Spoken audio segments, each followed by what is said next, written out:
What if I told you Queen Elizabeth I, one of the most iconic monarchs in history, bathed just once a month? Yes, you heard that right. And instead of soap, she relied on perfumes and powders to mask body odor. But why would a queen, celebrated for her power and grace, choose to live this way? Was it a royal secret or something even more shocking? Stick around to uncover the truth behind Elizabeth's surprising hygiene habits. You won't believe what we found. I bathe once a month, therigo than needed or not. This famous quote, attributed to Queen Elizabeth I, offers a shocking glimpse into the hygiene habits of one of history's most famous monarchs. When we think of royalty, we often imagine lavish lifestyles, sumptuous banquets, and the utmost care in personal grooming and appearance. But the Tudor era, a time of grand courts and political intrigue, also bore the reality of questionable hygiene practices that many of us would find hard to comprehend today. So, what if the ruler of an entire nation didn't prioritize personal hygiene in the way we might expect? How could someone so powerful, revered and adored by the world, seemingly disregard such a fundamental aspect of health and well being? In this essay, we explore the surprising hygiene habits of Queen Elizabeth I, a queen who, despite her beauty, charm, and reign, did not subscribe to modern concepts of cleanliness. To understand why Queen Elizabeth I bathed so infrequently, we must first look at the context in which she lived. The late medieval and early modern periods, particularly during the Tudor era, were marked by a lack of understanding of hygiene, bacteria, and the relationship between cleanliness and health. In fact, the very concept of cleanliness during the 16th century was radically different from our contemporary ideas. People of the time did not have access to soap as we know it today, nor did they have the kind of plumbing or sanitation systems that are standard in most of the world today. Water was often a luxury, not something taken for granted. Public bathhouses existed, but they were often seen as places for debauchery or as breeding grounds for disease. In Elizabeth I's case, this mindset towards cleanliness seemed to be in full effect at a time when bathing was not as common as it is today, especially for women. Elizabeth's attitude towards cleanliness wasn't as unusual as it may seem. The notion of bathing as a regular practice wasn't something that fit within the norms of the time. In fact, the idea of taking a bath too often was sometimes seen as dangerous, as it was thought to open the pores and leave the body susceptible to illnesses. The discomfort associated with getting wet, particularly in an age where people wore layers upon layers of clothing, made bathing a rather unpleasant experience, even for royalty. Elizabeth's approach to cleanliness was also heavily influenced by the social context in which she lived. Tudor court life, for all its opulence, was characterized by an abundance of physical discomforts. The wealthy and powerful were not immune to the hardships of the era, including the lack of proper sanitation. People of her rank, however, were far more concerned with their external appearance than with personal cleanliness in the way we think of it today. Elizabeth I, like many other royals, was far more focused on presenting an immaculate public image, often through the use of elaborate dresses, cosmetics, and perfumes, rather than the actual state of her physical cleanliness. But there is more to Elizabeth's attitude toward hygiene than mere cultural norms. Her famously quoted once a month bathing ritual highlights not only the social attitudes of her time, but also the complexity of her royal image. The act of bathing, while uncommon for many, was still a personal and private matter for most of the court. Unlike modern times, where regular bathing is seen as a necessary routine, Elizabeth's infrequent bathing could be viewed as a symbol of her lofty status. She was, after all, the Queen of England, in a court full of intrigue, political maneuvering, and social expectations. Her grooming choices, much like her every action, were deeply intertwined with her public persona. The Queen's relationship with cleanliness was in some ways less about hygiene and more about projecting a carefully crafted image of power and nobility. The actual logistics of bathing during the Tudor period were far from glamorous. In an era without modern plumbing, a bath had to be drawn in a wooden tub, which was often filled with heated water. But this water was usually reused by multiple people, a factor that would discourage the practice of frequent bathing. Additionally, the Queen and her court did not have easy access to clean water. Bathing was a laborious process, involving the collection and heating of water, and in some cases the transportation of it from distant sources. As a result, it was often not seen as practical to engage in the routine of frequent bathing, especially for someone with the status of Elizabeth I, where every aspect of life was monitored and scrutinized.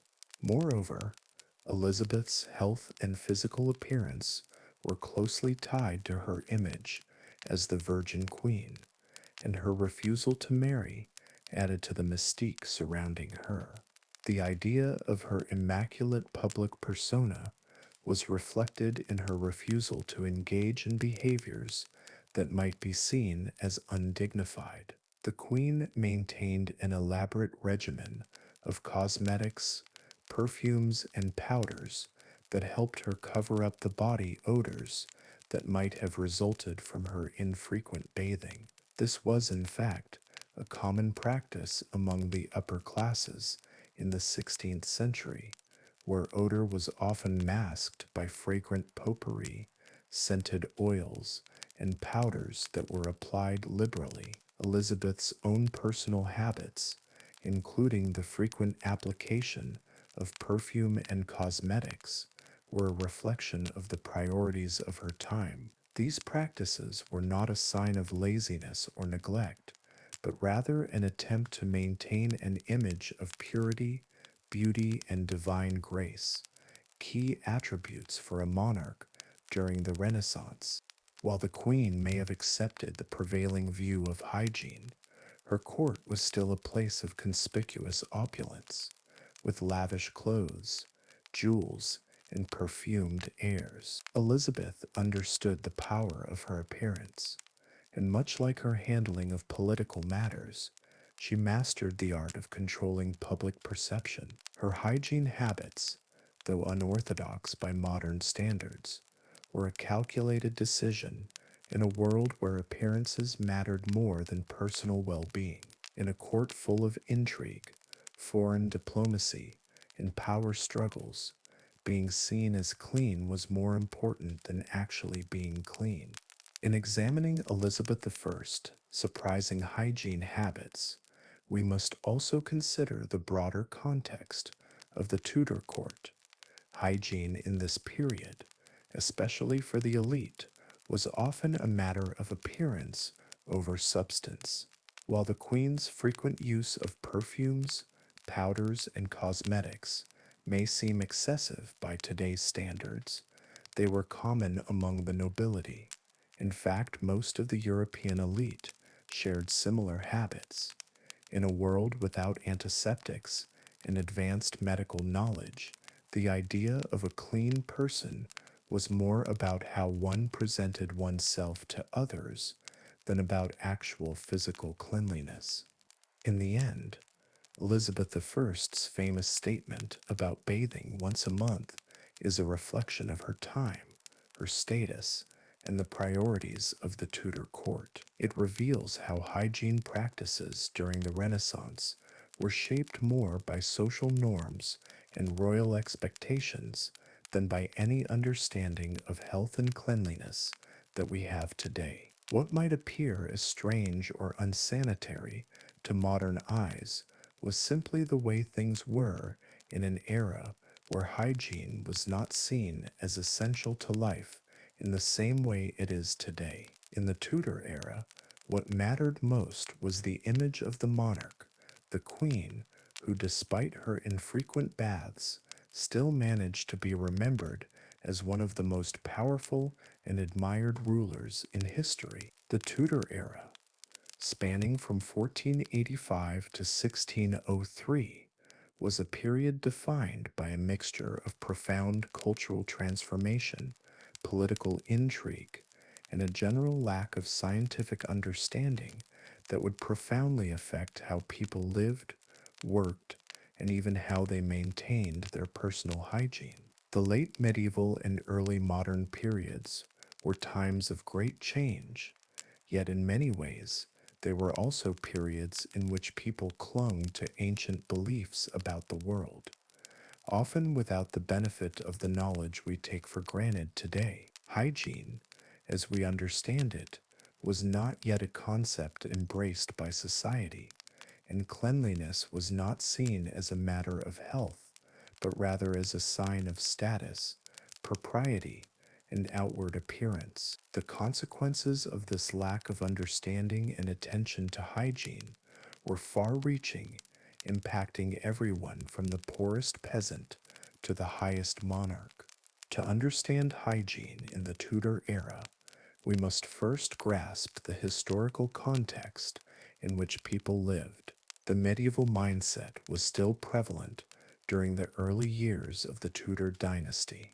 In fact, many of the health and hygiene practices from the Middle Ages continued to be followed well into the 16th century, largely unchanged by the Renaissance ideas of scientific exploration and improvement. While the Age of Discovery saw remarkable advancements in various fields, including astronomy, art, and literature, advancements in the understanding of hygiene and personal cleanliness lagged behind. The concept of sanitation, of clean water, sewage systems, and the prevention of disease was virtually non-existent. Diseases spread with devastating effect, and medical practices were rudimentary at best. The general understanding of hygiene was primitive, and this lack of understanding was compounded by the absence of key resources like soap, which we take for granted today. People in Tudor England had very few ways to clean themselves beyond water and rudimentary scrubbing tools such as cloths and brushes. Soap, as we know it, was not commonly used. The first forms of soap were available, but they were largely reserved for laundry and other domestic tasks, not for personal use. Soaps made from animal fat and ashes were the primary cleaning agents, but they were difficult to come by and were used sparingly. As a result, personal cleanliness was largely determined by how much water one had access to, as well as how much time one was willing to dedicate to the process of cleaning. Another major issue in Tudor hygiene was the complete lack of an understanding of bacteria. The scientific knowledge necessary to understand the role that germs play in disease was centuries away from discovery. The germ theory of disease would not be developed until the 19th century, meaning that people did not understand the connection between uncleanliness and sickness. Without the knowledge of microbes and how diseases spread, hygiene was largely seen as unnecessary or even harmful in some cases. Bathing was sometimes discouraged, as it was believed that water could open the pores and let in harmful bad airs or miasma. This was a popular belief at the time, and many people believed that keeping the body dry and avoiding the cold, damp conditions of water would keep them safe from illness. In fact, It wasn't uncommon for individuals to avoid bathing altogether, seeing it as something that could potentially harm their health. Sanitation, too, was a major problem. Most people in Tudor England, whether commoners or royals, did not have access to proper plumbing or toilets. Instead, people relied on chamber pots, which were used to relieve themselves inside the house. These pots were emptied into the streets or rivers, which often became contaminated with human waste. Public health suffered greatly as a result. While towns and cities like London did have some rudimentary sewage systems, they were limited and not well maintained. These open sewers created an environment ripe for the spread of disease. Typhoid fever, dysentery, and other waterborne illnesses were common, and they killed thousands of people. Epidemics such as the plague, which was spread by fleas and rats, would devastate entire communities, and the lack of sanitation was a major factor in the high mortality rates. The lack of basic sanitation was not limited to the common people alone. Even the royal court, with all its wealth and grandeur, had to make do with similarly unsatisfactory living conditions. The palaces of the Tudor monarchs were not equipped with the kind of hygienic facilities we would expect today. Instead, they relied on a system of latrines, which were often little more than holes in the ground. Royalty and nobility, despite their opulent lifestyles, still faced the same issues of waste disposal and water contamination as the lower classes. There was little to no concept of privacy when it came to bodily functions, and people would often have to relieve themselves in shared public spaces. The royal household did employ some servants specifically for the task of cleaning chamber pots, but the concept of modern plumbing and personal hygiene was far from the reality of the Tudor court. At court, the absence of good hygiene was further exacerbated by the difficulty of procuring clean water. It was often a challenge to find and transport fresh water to the palaces. Without a steady, reliable supply of clean water, even the most royal of households struggled with maintaining cleanliness. Elizabeth I's own court was not immune to these issues. The Queen and her court would have relied on water brought in from nearby rivers or wells, but this water would have been far from clean. There was no understanding of the importance of filtered water or the need to keep it free from contamination, and many diseases were spread simply because the water used by both commoners and royalty was polluted.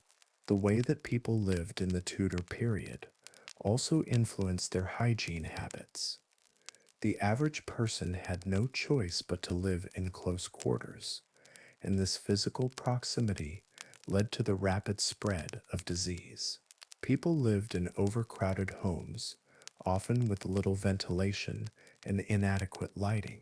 The poor, in particular, were subjected to unsanitary living conditions, as they often had to live in small, cramped spaces with multiple families, sharing one bed and using the same water for drinking, cooking, and washing. Hygiene was not a priority for most, and personal cleanliness was often sacrificed in the struggle for survival. The working class, with their demanding and physical labor, would have had little time or energy to focus on personal care, and for them, cleanliness was simply not possible in the way we understand it today. For the wealthier classes, however, hygiene practices could be more elaborate. Aristocrats and royalty had access to better resources, and their wealth allowed them to engage in more cosmetic treatments to cover up the lack of bathing. Rather than bathing, it was common for the upper classes to rely on perfumes, powders, and cosmetics to mask odors and to give the illusion of cleanliness. The use of perfumes became widespread during this period, and people would apply fragrant oils and powders to their skin, hair, and clothing to cover up body odor. These practices were not necessarily about cleanliness, but rather about maintaining an image of purity and grace. For royalty, like Queen Elizabeth I, the presentation of self was paramount, and their hygiene habits were more about image than physical well being. Even among the elite, however, the concept of bathing was not entirely unknown. Some wealthier individuals would have access to private bathhouses or hot baths, but these were still a rarity.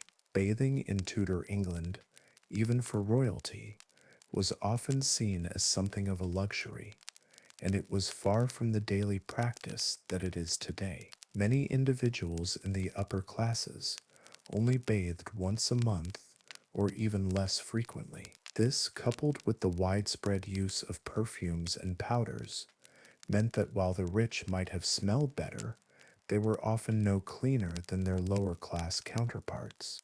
In summary, hygiene in Tudor England was far from what we would consider acceptable by modern standards. The lack of soap, proper sanitation, and understanding of germs meant that both commoners and royalty lived in environments where personal cleanliness was not a priority and disease spread easily. Even the wealthiest members of society, including the monarchs, were not immune to these issues. Despite their grandeur, they were often living in close quarters with the same unsanitary conditions that plagued the common folk. Hygiene was largely a matter of appearance rather than health, with cosmetics and perfumes playing a key role in masking odors and maintaining a semblance of cleanliness. The lack of modern medical understanding and sanitation systems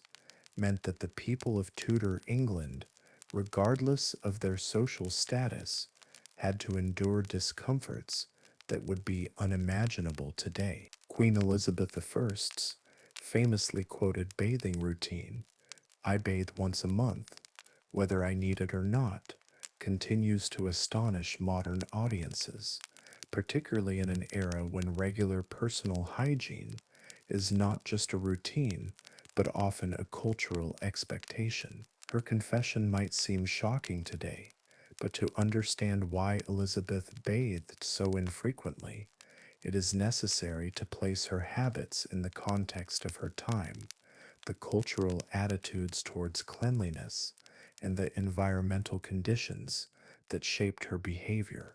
In the 16th century, bathing, particularly in the manner that we now think of it, was not the norm for most people, even among the aristocracy and royalty.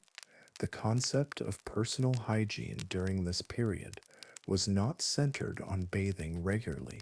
Instead, the understanding of cleanliness was linked to a variety of beliefs that were a product of the medical knowledge and social customs of the time. The views of hygiene were influenced by religious, scientific, and practical factors that guided people's habits and actions. Elizabeth, as a monarch, was a product of these cultural norms, and her once a month bathing routine was in many ways perfectly in line with the prevailing wisdom of her era. One of the primary reasons why Elizabeth bathed so infrequently lies in the general belief about the health effects of bathing. The Renaissance and Tudor period were not times when people understood the importance of hygiene for the prevention of disease in the way we do today. In fact, the idea that bathing could be harmful was common in 16th century England. Many people believed that frequent bathing, particularly in water, opened the pores and allowed harmful bad airs or miasma to enter the body. Miasma theory held that diseases, such as the plague, were spread by foul smells or vapors in the air. According to this belief, exposing the body to water too often, particularly cold water, could weaken the body's defenses and make individuals more susceptible to illness. Bathing was seen as dangerous, something that could invite these noxious vapors into the body, leading to sickness or even death. Because of this belief, it was not uncommon for even the wealthiest members of society to avoid frequent baths. Rather than seeing cleanliness as essential for good health, many viewed it as unnecessary or even harmful. Bathing, in this light, was seen as something that was only needed on rare occasions, perhaps for special events or after long periods of physical exertion, but not as part of daily or even monthly routines. This view was compounded by the belief that keeping one's body dry and avoiding exposure to water was a much healthier alternative. As a result, Elizabeth I's monthly bathing regimen was not unusual for someone of her time. She, like many others in the upper echelons of society, may have adhered to the belief that regular bathing could have a detrimental effect on her health and that of those around her. Another key factor contributing to Elizabeth's rare bathing habits was the general scarcity of soap and proper cleaning agents in 16th century England. While soap existed during this period, it was not widely used, and its production was still in the early stages of development. The soap of the time was made from animal fats and plant ashes, which was more commonly used for laundry rather than personal hygiene. The lack of soap meant that bathing was not an effective means of cleansing the body in the way it is today. People would often rely on water alone or use cloths to wipe themselves down, but this was not enough to remove dirt, sweat, or body odor effectively. Without soap to remove grease, grime, and the oils on the skin, a bath may not have felt as refreshing or cleansing as it might in modern times. This would likely have contributed to the reluctance to bathe frequently, as the practice may not have provided the desired results of cleanliness that we now associate with bathing. Furthermore, the act of bathing itself in the Tudor period was a labor-intensive and uncomfortable process. The royal court, including Queen Elizabeth herself, did not have easy access to running water or modern plumbing. Instead, water had to be brought in from rivers, wells, or other sources, and then heated over a fire. Bathing took time, effort, and considerable resources, which made it impractical for regular use. For a queen, who had an overwhelming number of duties and obligations, the time and effort involved in preparing a bath were likely seen as inconvenient. Even though Elizabeth's status and wealth meant that she had access to the best servants and amenities, the logistical difficulty of bathing could still make it a rare occurrence. One major factor that influenced Elizabeth's decision to bathe so infrequently was her awareness of her royal image.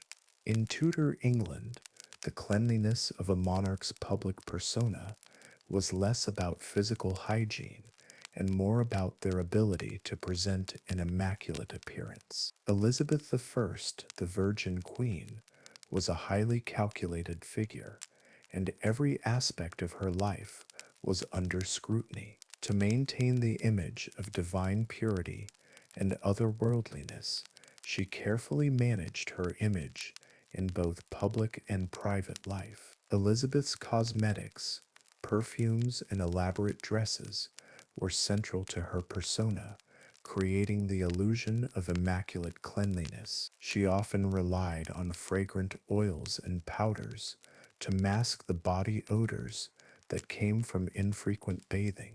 These powders were not just cosmetic, they were part of a wider strategy to maintain her healthful an untarnished image as the ruler of England.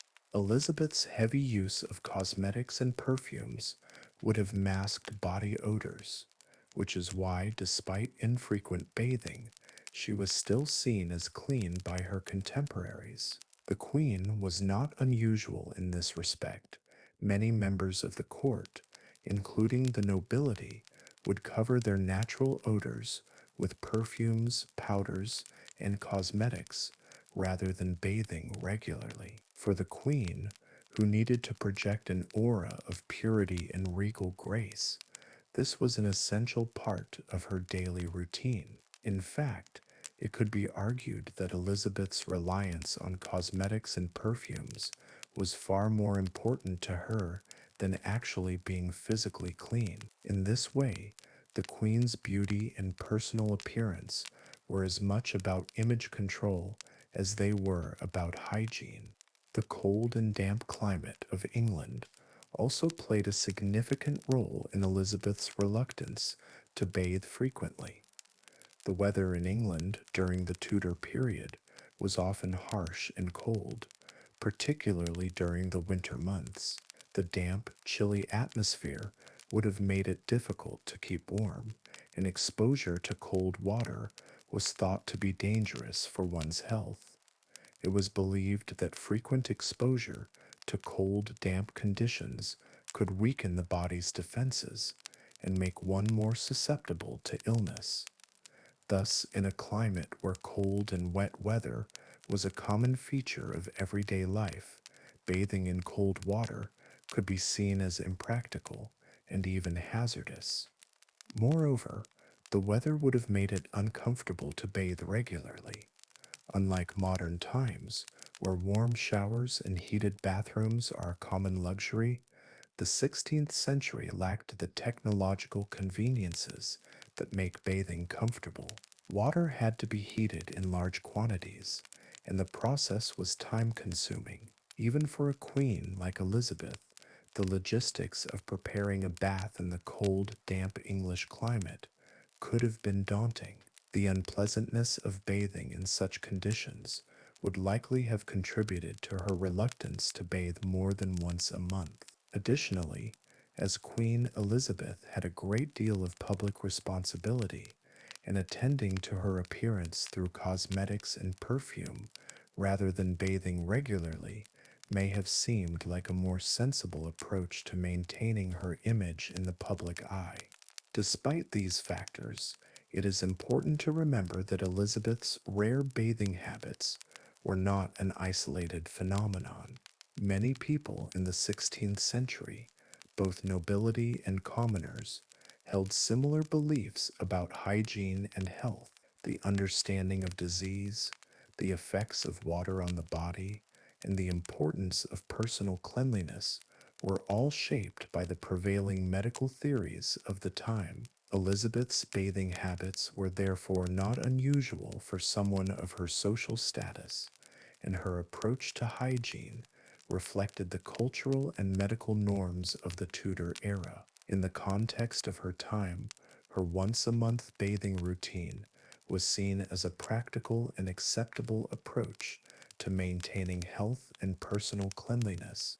In conclusion, Elizabeth I's decision to bathe so infrequently was influenced by a combination of medical beliefs, practical considerations, and her desire to maintain a certain public image. The belief that bathing could be harmful, combined with the logistical difficulties of bathing, the lack of soap, and the cold, damp climate of England, all contributed to her choice to bathe only once a month. While this might seem shocking by modern standards, it was in many ways a reflection of the broader hygiene practices of the time. Elizabeth's reliance on cosmetics and perfumes to maintain an illusion of cleanliness and purity further demonstrates how hygiene was more about public perception than personal health in the Tudor period. Queen Elizabeth I, despite her famously infrequent bathing routine, was known for her immaculate appearance and carefully curated public persona. While she may have bathed once a month, Her court and the people around her were not blind to the necessity of maintaining a particular standard of cleanliness and attractiveness. In an age where regular bathing was seen as potentially harmful and soap was not commonly used, Elizabeth and her courtiers had to rely on a combination of perfumes, powders, and other cosmetics to mask odors and keep up the appearance of cleanliness. These practices, which might seem unconventional to us today, were central to the way Elizabeth and her courtiers presented themselves to the world. The use of perfumes and powders by Elizabeth I was more than just an aesthetic choice. It was a strategic decision tied to the royal image she needed to project as the Virgin Queen. In the 16th century, there was little understanding of germs or bacteria, and people often believed that cleanliness was more about appearances than actual hygiene. Elizabeth's famous quote about bathing once a month, "I bathe once a month, whether I need it or not," encapsulates the period's approach to hygiene. Perception was far more important than actual cleanliness. In this environment, the use of perfumes and powders allowed Elizabeth to maintain her carefully cultivated image of purity, grace, and divinity, even when she was not bathing as frequently as we would expect for someone of her stature. Perfumes in the Tudor period were made primarily from flowers, herbs, and spices, and were used liberally by both men and women of the court to mask odors and enhance their personal scent. The most common fragrances used during Elizabeth's time were rose, lavender, orange blossom, and jasmine. These flowers, prized for their sweetness and pleasant aroma, were often distilled into oils or used as part of potpourri. The use of floral and herbal perfumes was not only about masking body odor, but it also carried symbolic meaning. Flowers such as roses, for example, were associated with purity and beauty, while lavender was considered a soothing and cleansing scent. These fragrances were applied not just to the body, but also to clothing, gloves, and even the rooms in which Elizabeth and her court resided, helping to create an environment that was both fragrant and clean. In addition to the more common floral scents, Elizabeth also used perfumes that incorporated spices, which were considered highly exotic and luxurious at the time. Spices like cinnamon, cloves, and nutmeg were mixed with oils and alcohol to create fragrances that were rich and intense. The use of these heavy, spicy perfumes was in line with the general opulence of the Tudor court. Elizabeth's personal perfumes, which were specially created for her, were often made with the finest ingredients, and she is believed to have been very particular about the fragrances she wore. The perfumes were not just about masking odors, but were a part of the lavish display of wealth and power that was central to her reign. By using expensive perfumes, Elizabeth conveyed a sense of refinement and elegance, which reinforced her role as the Virgin Queen, a monarch who was both pure and unattainable. Powders were also a significant part of Elizabeth's beauty regimen. These powders, which were typically made from a combination of white lead and rice powder, were used to create a pale complexion, which was the height of beauty at the time. A pale face signified wealth and status, as only the rich could afford to stay indoors, avoiding the sun and its darkening effects. This was in stark contrast to the lower classes, who were often tanned from working outdoors. The pale face, coupled with the bright red lips and cheeks that Elizabeth was famous for, became her signature look. The cosmetic trends of the time were not just about appearance, they were about signaling social status, wealth, and purity. For Elizabeth, the use of these cosmetics was part of her larger strategy to maintain an image of virginal purity by enhancing her complexion with powders and other cosmetics. She was able to project an image of youthfulness and vitality even as she aged. In addition to the heavy use of powders for a pale face, Elizabeth also used a variety of other cosmetic products. Her court was renowned for its fondness for elaborate wigs, which were often worn to cover up thinning hair. Elizabeth herself famously wore large, intricate wigs, which were often adorned with pearls, jewels, and other decorative elements. These wigs were an important part of her royal image, helping her to maintain the youthful appearance that was essential to her identity as the Virgin Queen. The elaborate wigs, in conjunction with her heavy use of cosmetics and perfumes, allowed Elizabeth to create a highly stylized, almost otherworldly image that was in stark contrast to the reality of her physical hygiene habits. The use of perfumes, powders, and cosmetics was not limited to Elizabeth herself. The courtiers and aristocracy of the Tudor period followed similar practices. The court of Elizabeth I was a place of great spectacle where appearance was paramount, and much of the social interaction revolved around visual display. As a result, the people at court, from noble women to high ranking officials, were expected to maintain impeccable appearances. Like the queen, they used perfumes and powders to mask body odors and maintain the illusion of cleanliness. Perfumed gloves, a common fashion accessory, were worn by both men and women to mask the scent of their hands, which were often dirty due to the lack of regular washing. These gloves, which were often made from fine leather and scented with rosewater or lavender, were a symbol of wealth and refinement. The use of perfumes on clothing, particularly on collars and cuffs, was also common, as it helped to ensure that one's scent remained pleasant throughout the day. For the courtiers and aristocrats, the use of cosmetics was a way to align themselves with the queen's image and to demonstrate their status and refinement.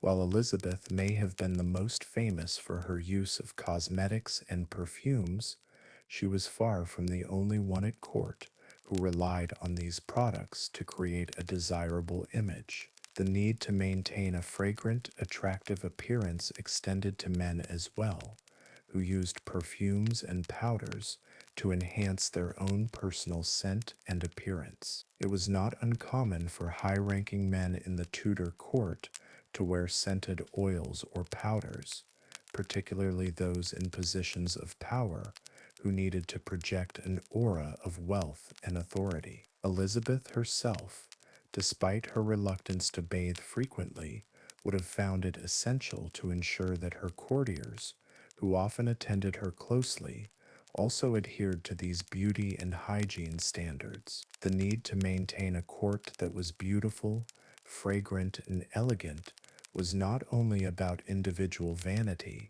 it was about maintaining a culture of opulence and control.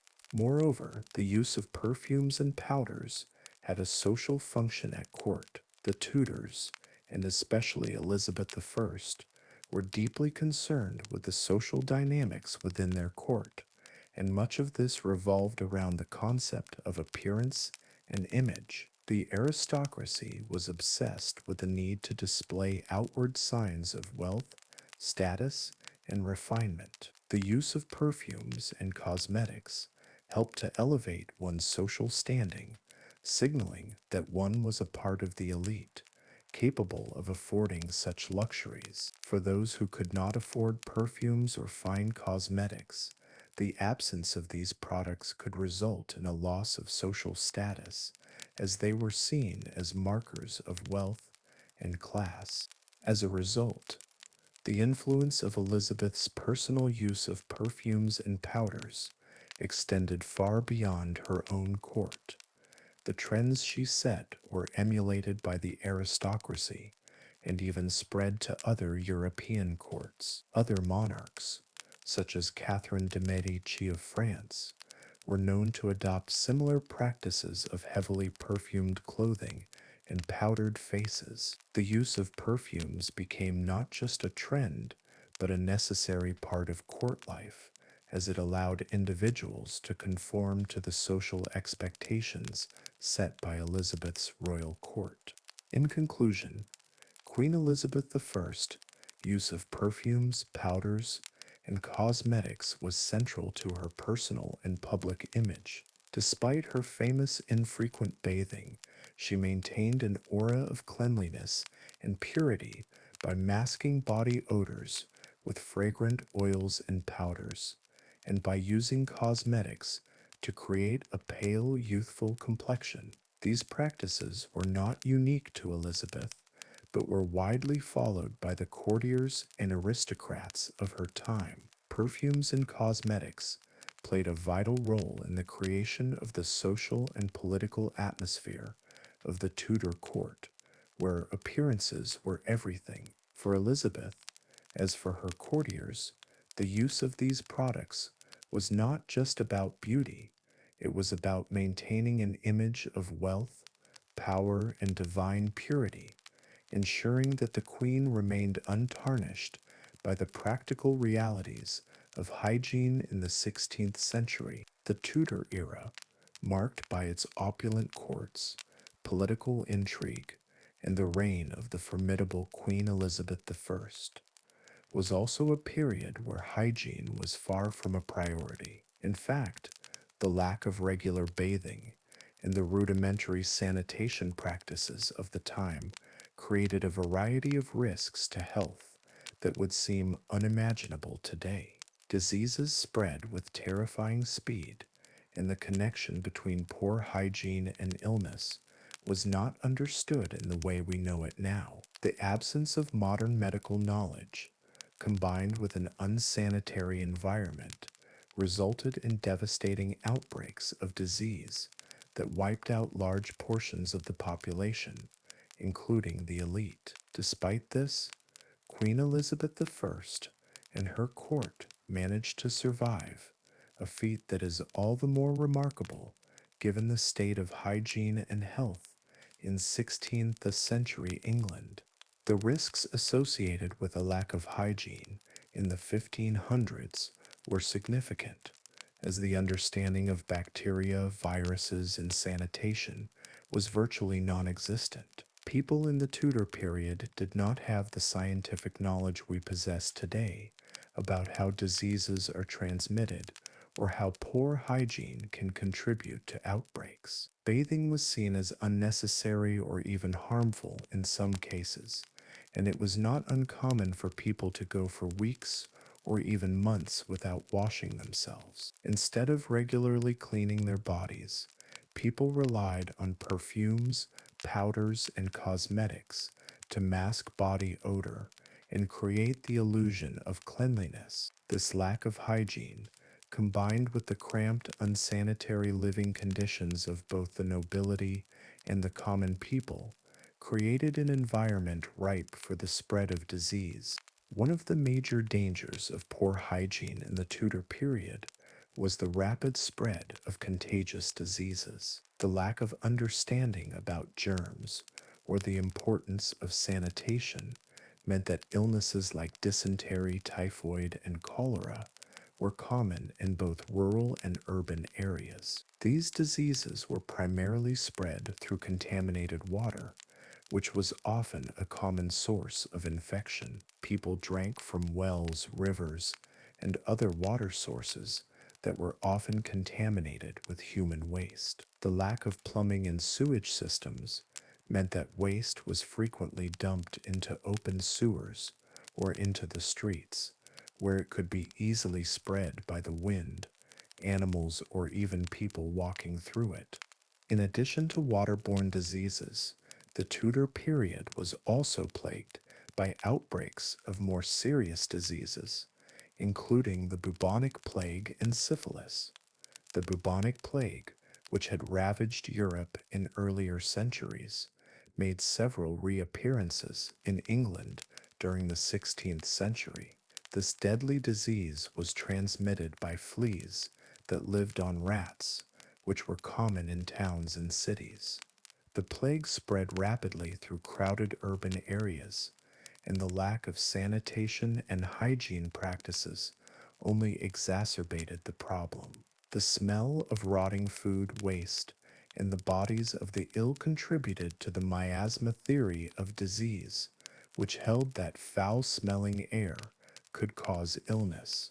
As a result, people in cities like London lived in constant fear of plague outbreaks, and entire neighborhoods could be wiped out in a matter of weeks.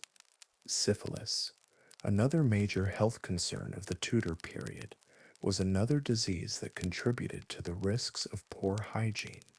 The disease, which was first identified in Europe in the late 15th century, spread rapidly through sexual contact, particularly among soldiers and sailors. Syphilis had devastating effects, particularly in its later stages, causing severe damage to the body, including ulcers, neurological damage, and in some cases, death. The disease was not well understood at the time, and there were no effective treatments for it. Syphilis was a major concern for Elizabeth I and her court, as the monarchs of Europe were often involved in sexual liaisons that could result in the spread of such infections. The lack of medical knowledge about sexually transmitted diseases made syphilis a serious threat to both the ruling elite and the common people. Despite the risks posed by poor hygiene and the constant threat of disease, Elizabeth I and her court managed to survive.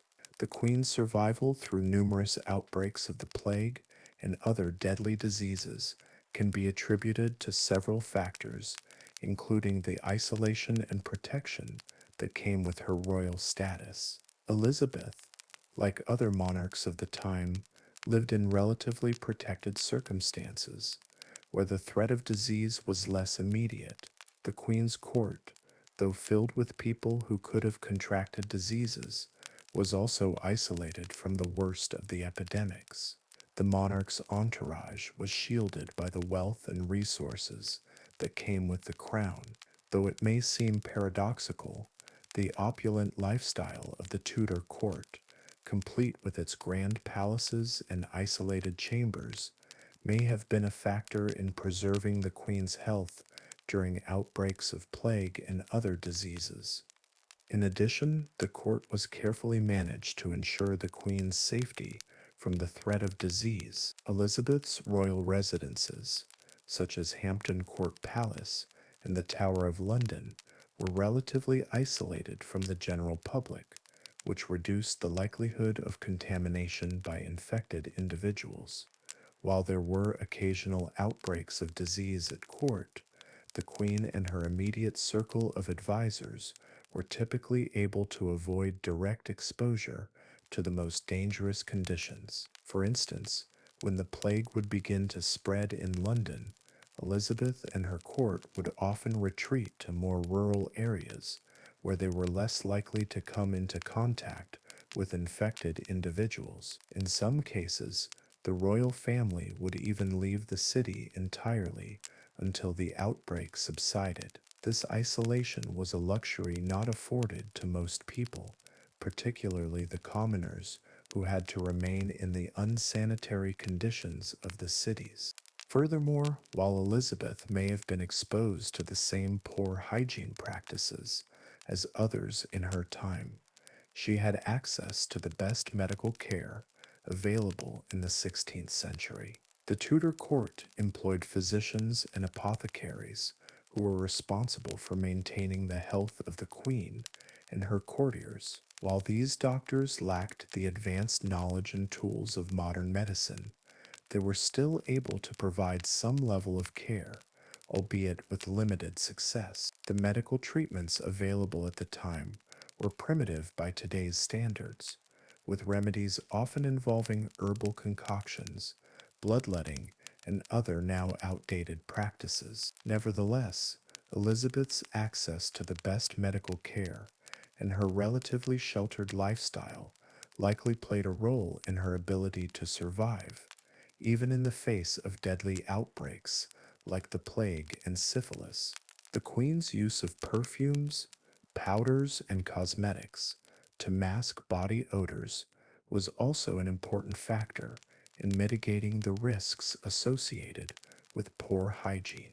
While this may seem like a superficial concern, the fact that Elizabeth and her courtiers used these products to cover up unpleasant smells indicates that they were mindful of personal hygiene and how it could impact their image. At the same time, the constant use of perfumes and cosmetics may have also served a practical purpose, masking the unpleasant odors that could accompany poor sanitation. In a time when the link between hygiene and health was not understood, Elizabeth's efforts to maintain a pleasant, pristine appearance may have been an essential part of protecting herself from the social and physical risks of poor hygiene. Despite the relative isolation and protection that came with being Queen, Elizabeth did experience health challenges throughout her reign. As the monarch of England, she had to contend with the physical toll that a lack of hygiene and sanitation had on her health.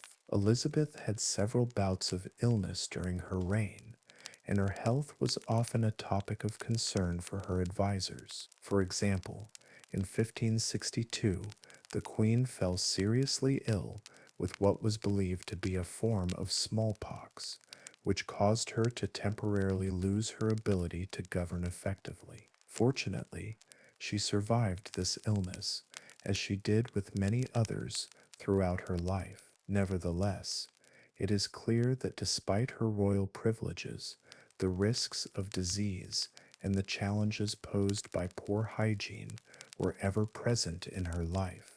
In conclusion, the risks of poor hygiene in the 1500s were significant, with disease outbreaks like the plague and syphilis posing a constant threat to the health of both the common people and the ruling elite.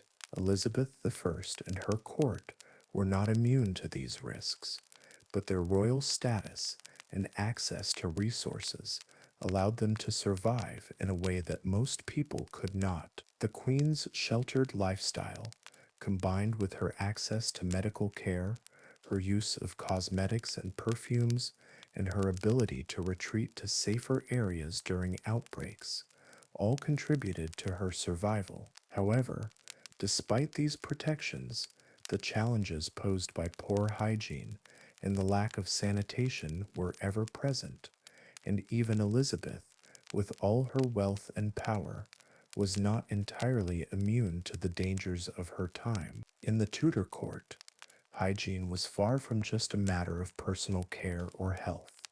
It was intricately tied to status, power, and image. In an era where appearances were everything, the way people presented themselves, both in terms of cleanliness and physical appearance, spoke volumes about their social standing. The nobility and monarchs of the time used personal hygiene as an outward reflection of their wealth, power, and divine right to rule.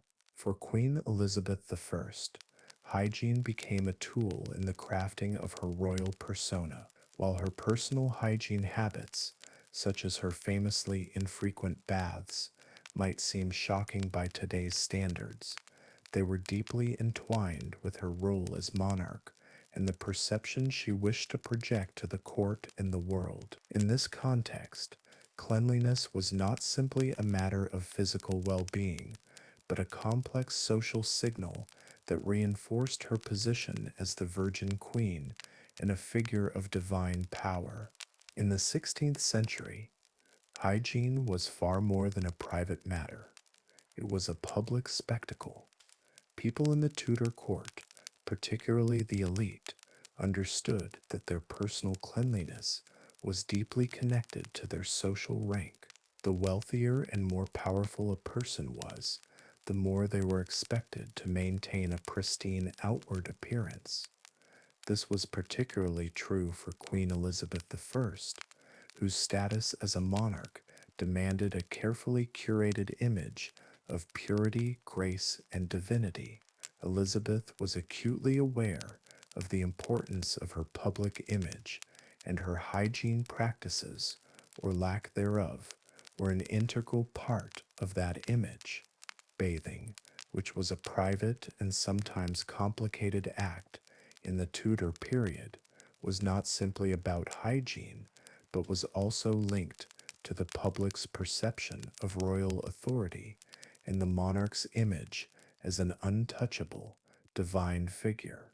The link between hygiene and status in the Tudor court was rooted in social and cultural values that prized outward appearances. In a time when the majority of people, including royalty, did not have access to regular bathing facilities, cleanliness was not only a mark of personal hygiene, but of one's ability to control resources. The wealthy elite were better able to maintain their cleanliness and appearance through the use of perfumes, powders, and cosmetics. These products were expensive, often made from exotic ingredients, and signified the owner's access to wealth and luxury. In contrast, the poor, who were unable to afford such luxuries, were often associated with a lack of cleanliness, and their bodily odor was perceived as a sign of their lowly social status. By contrast, the nobility's use of perfumes and elaborate cosmetic routines allowed them to mask body odor and maintain the illusion of cleanliness, regardless of whether or not they bathed frequently. Queen Elizabeth I, as the monarch of England, had a heightened awareness of the connection between personal hygiene and status. She understood that her public image was critical to her reign, and her cleanliness was an essential part of the royal image she wished to project. Elizabeth, like other royals of the time, used perfumes and powders to mask body odors, as frequent bathing was not only unpopular, but also considered potentially dangerous due to the miasma theory of disease. In this framework, water was thought to open the pores and expose the body to harmful bad airs, which were believed to cause illness. Rather than bathing regularly, Elizabeth's court relied on elaborate cosmetics to cover body odors and maintain an aura of cleanliness, ensuring that the queen maintained her reputation as a dignified and divine monarch. At the heart of this dynamic was the belief that the monarch's cleanliness, or lack of it, reflected their divine right to rule. Elizabeth was often depicted as the Virgin Queen, a symbol of purity, chastity, and divine favor. Her physical cleanliness, or rather her apparent cleanliness, was a key part of this image. The use of perfumes, powders, and cosmetics was part of her effort to project an image of purity and grace. Bathing, which was viewed with skepticism during her time, was not seen as essential to maintaining her royal image. Instead, she relied on her image as a symbol of divine cleanliness, where her outward appearance was considered as important, if not more so, than actual hygiene. Elizabeth's self-image was shaped by the idea of the monarchy as an almost otherworldly, untouchable institution. The Queen's image was carefully cultivated to reflect the ideals of purity and sanctity, both of which were connected to the notion of cleanliness. The use of cosmetics, such as face powders made from white lead, was an effort to present a pale, youthful, and pure appearance. This ideal of purity, especially in the absence of regular bathing, was aligned with the religious and political symbolism of her reign. Elizabeth portrayed herself as the Virgin Queen, untouched by the physical demands of ordinary life, and her personal cleanliness, or at least the illusion of it, was key to maintaining this public image. Her reliance on cosmetics and perfumes became a defining feature of her royal persona as she sought to emphasize her divine status. The idea of divine cleanliness was not unique to Elizabeth alone. It was a pervasive theme in the Tudor court, where the concept of monarchy was closely tied to religious symbolism. Elizabeth's self presentation was intricately linked to the idea that she was a vessel of divine will, untouched by the impurities that affected ordinary people. This religious and political imagery was reinforced by the Queen's cleanliness practices, which were less about health and more about projecting an image of sanctity and divine favor. Elizabeth's image as a queen who maintained her purity despite the occasional lapse in hygiene was carefully managed by her court. Her appearance was symbolic of her royal authority and her status as a monarch who, though human, was elevated by divine power.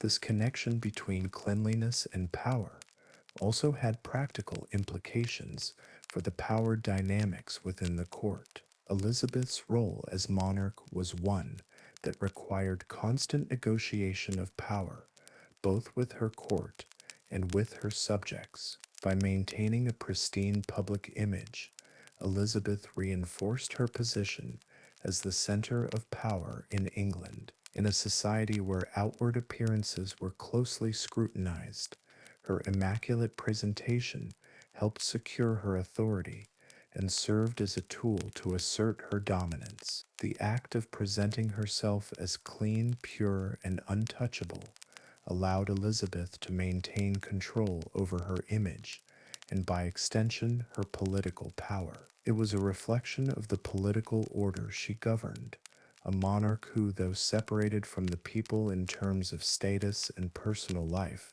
was still seen as a divine and untarnished figure. At court, personal hygiene and cleanliness were also tied to the complex power dynamics that existed between courtiers. The ability to present oneself as clean and well groomed was in many ways a reflection of one's social status. Those who could afford perfumes, fine clothing, and cosmetics were often seen as more powerful and influential. Courtly etiquette dictated that courtiers maintain their personal appearance to a high standard, and the ability to mask body odor and other signs of uncleanliness became an indicator of wealth and sophistication. Those who were unable to maintain this standard were often viewed with disdain. This division based on appearance reinforced the power structures that existed within the Tudor court, where the elite were able to separate themselves from the common folk, both literally and symbolically. The issue of cleanliness also played a role in the complex relationship between Elizabeth and her courtiers. Despite the Queen's self-image as a divine, untouchable monarch, she still had to navigate the complex interpersonal dynamics of the court. The courtiers who surrounded her were constantly trying to win her favor, and maintaining a pristine appearance was a key part of this. Elizabeth, who was deeply aware of her position as a monarch, often used her image and physical appearance as a way of asserting her control over those around her. In a court where personal appearances were scrutinized and where the display of wealth and cleanliness were key factors in determining status, Elizabeth's ability to maintain her image was an essential part of the power dynamics at play. Her cleanliness, or at least the perception of it, reinforced her role as the ultimate authority in the court, and it ensured that her image remained as untarnished as her divine reputation. The association between cleanliness and power in the Tudor court also extended beyond personal hygiene to the larger political and social order.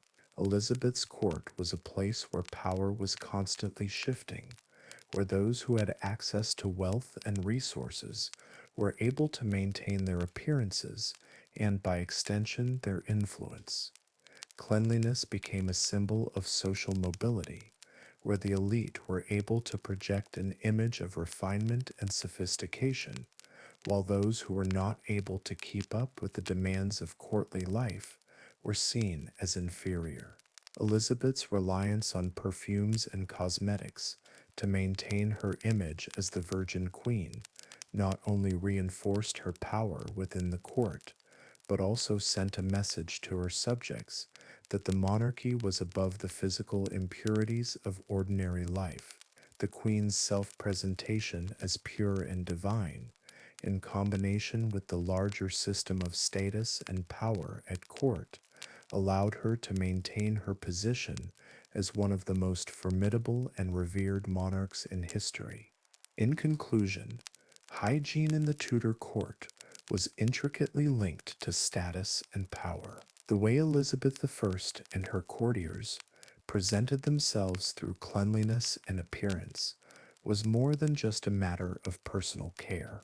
It was a tool of political and social control. Elizabeth's use of perfumes, powders, and cosmetics to maintain an image of purity and divine cleanliness was central to her role as monarch. Her ability to project an untarnished image helped solidify her power and reinforce her status as the Virgin Queen. Personal hygiene, or the lack thereof, played a critical role in the power dynamics of the court, where appearances were everything and social standing was determined by the ability to maintain an immaculate public image. For Elizabeth, hygiene was not just a matter of physical cleanliness, it was a reflection of her royal authority, her divine status, and her untouchable position at the top of Tudor society. Queen Elizabeth I's royal image was meticulously curated throughout her reign, carefully crafted to project both power and purity. The Virgin Queen, as she came to be known, understood the importance of her appearance, and she used it to reinforce her status as monarch, to define her public persona, and to maintain control over her image in a society obsessed with outward appearance. Elizabeth's image was a tool of political strategy, carefully constructed through a combination of elaborate dresses, cosmetics, and wigs, all of which contributed to her image of cleanliness and regality. These choices were not simply about vanity or style, they were deeply tied to her image as the sovereign of England and the embodiment of divine purity and authority. In this context, Elizabeth's royal persona was shaped not only by her actual appearance, but also by the careful manipulation of symbols and visual cues that conveyed power, legitimacy, and grace. Elizabeth's appearance was the product of a culture where the monarch's image was paramount. The Tudors were acutely aware of the importance of royal portraits, as well as the power of the monarch's physical image in influencing both domestic and foreign affairs. Elizabeth's court was one of strict etiquette and performance, where everything from speech to dress was carefully controlled. Her appearance, however, went beyond mere fashion. It was a reflection of her divine right to rule and her purity as a monarch. The image of the Virgin Queen was central to her identity, and her attire, makeup, and general public persona were carefully cultivated to project an image of chastity, power, and untouchable authority. Elizabeth I's royal persona was largely defined by her elaborate clothing. During the Renaissance, the rich were expected to dress in a way that reflected their social status, and the monarch was the epitome of this ideal.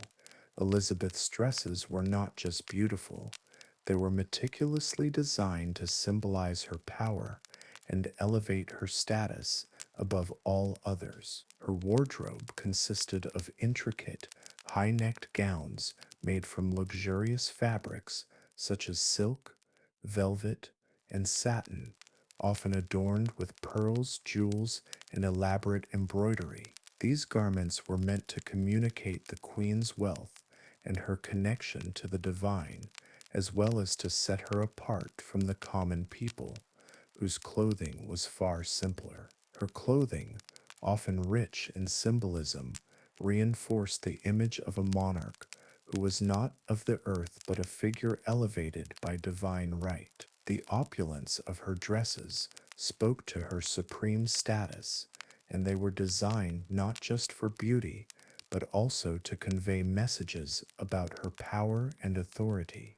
Elizabeth's royal dresses were frequently designed to make her appear larger than life. As the queen, she had to project an image of both youthful vitality and untouchable power, and her clothing played a significant role in shaping that image. One of her most famous attire choices was the use of high collars and puffed sleeves, which exaggerated her posture and physicality, giving her an almost otherworldly appearance. Her gowns were often so heavy with jewels and intricate details that they could appear almost armor-like, giving her the aura of an untouchable divine ruler.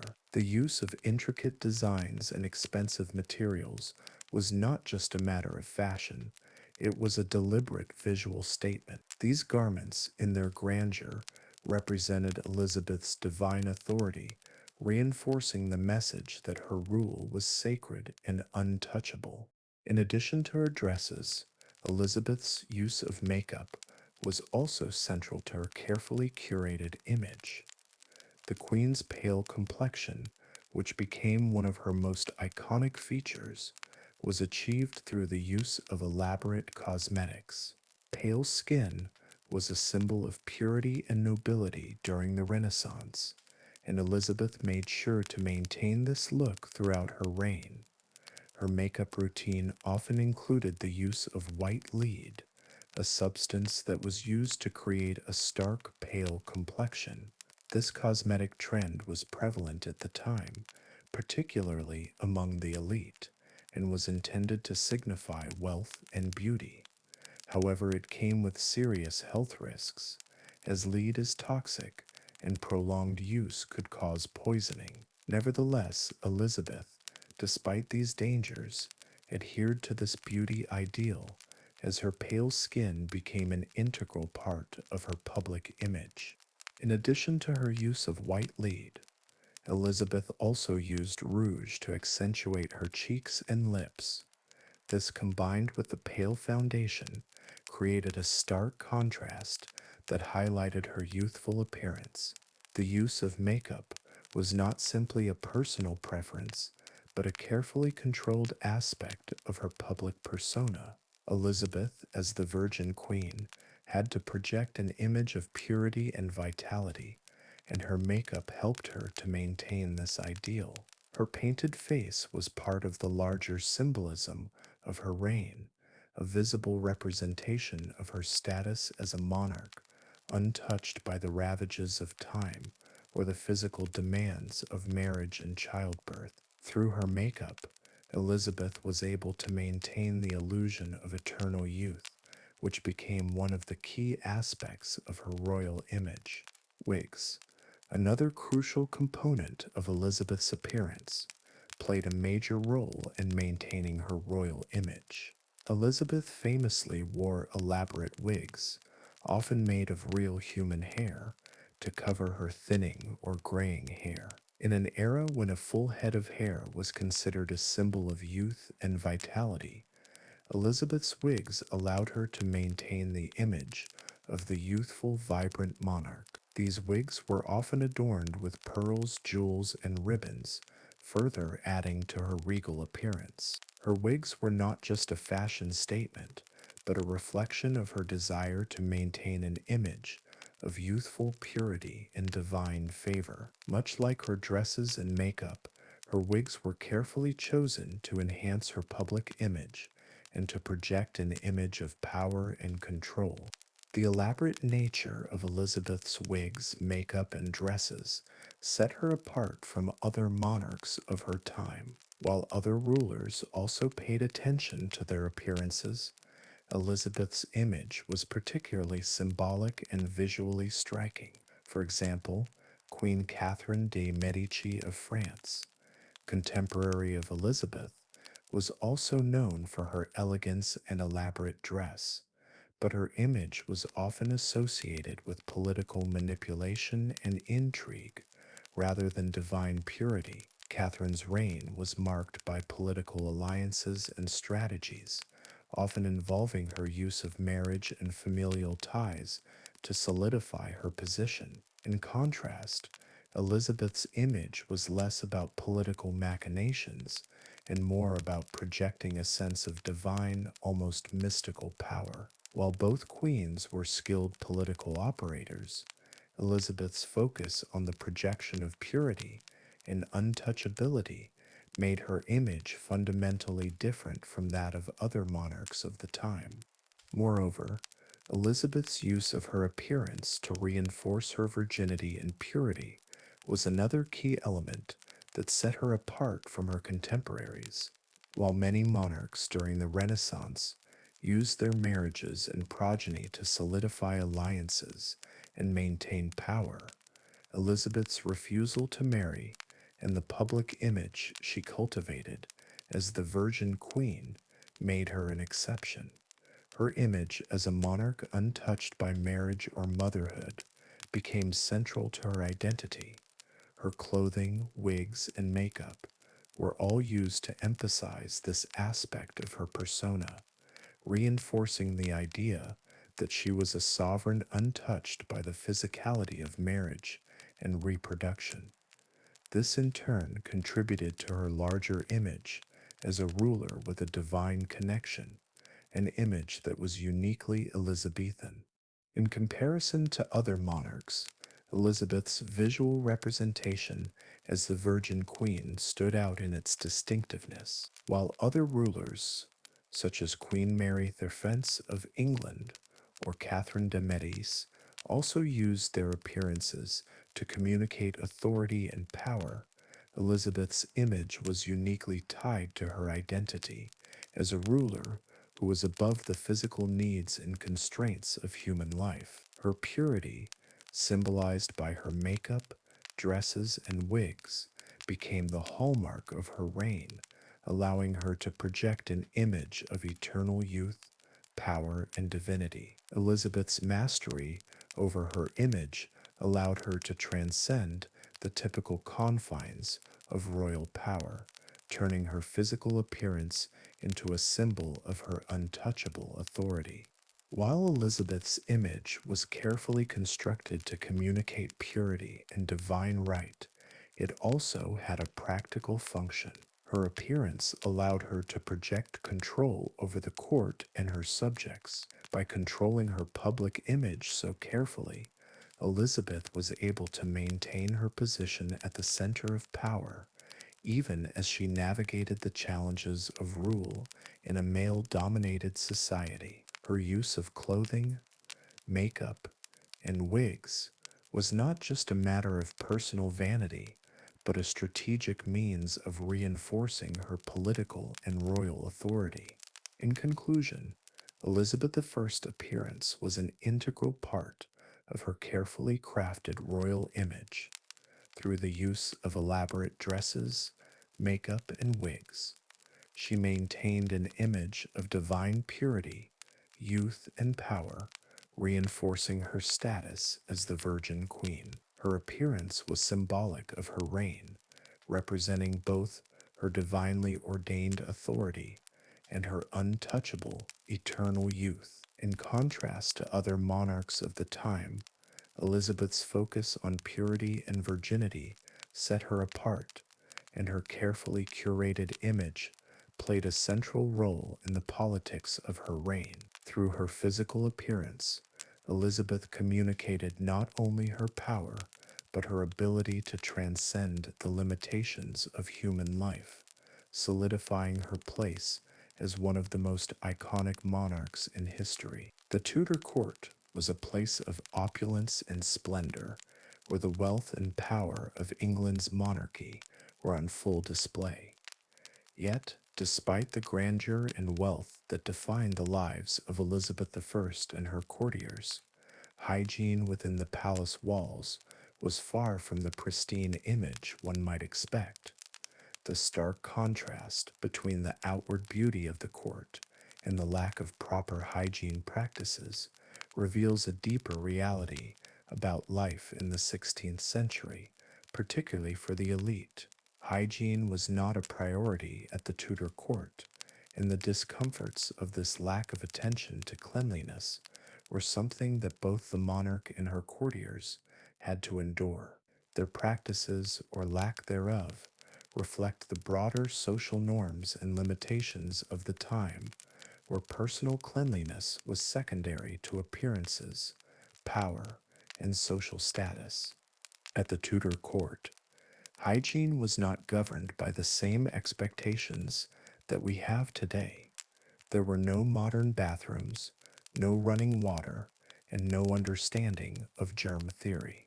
The palaces and homes of the nobility did not have the amenities that we now consider essential to daily life, and this was especially true when it came to cleanliness. Public bathhouses existed in larger cities like London, but they were often associated with low social status and were frequently seen as places of immorality. Many members of the upper classes, including Elizabeth I and her courtiers, avoided them altogether. This aversion to communal bathing was compounded by the belief that frequent bathing was not only unnecessary, but also potentially dangerous. Water was thought to open the pores and expose the body to harmful miasma or bad air, which was believed to cause disease. As a result, the act of bathing was seen more as a luxury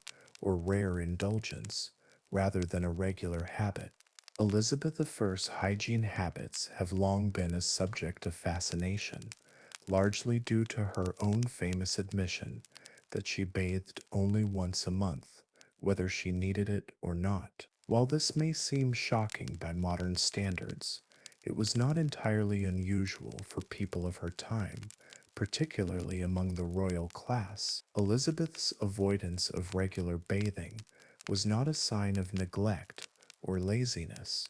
It was consistent with the prevailing medical and cultural beliefs of the period. For Elizabeth, as for many of her courtiers, cleanliness was largely a matter of appearance rather than personal health. Instead of bathing regularly, both the queen and her courtiers used perfumes, powders, and cosmetics to mask body odors and maintain an air of freshness. Elizabeth's court was known for its use of heavy perfumes, which served both as a means of masking any unpleasant smells and as a display of wealth. The nobility's use of these products reflected the idea that cleanliness was a luxury that only the rich could afford, and the regular use of perfumes became a key feature of court life.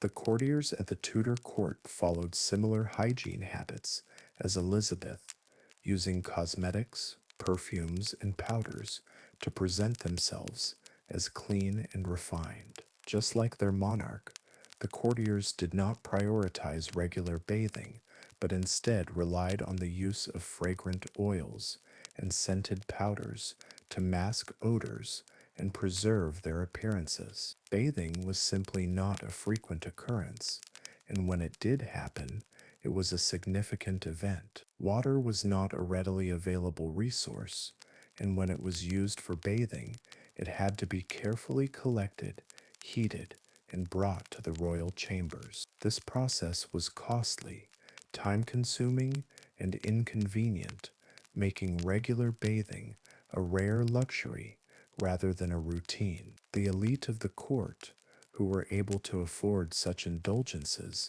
had access to these amenities, but the majority of courtiers had to make do with less. They would use perfumes and cosmetics to cover up the lack of regular washing, and social expectations regarding their appearance were high, meaning that the use of these products became a key part of maintaining one's social standing.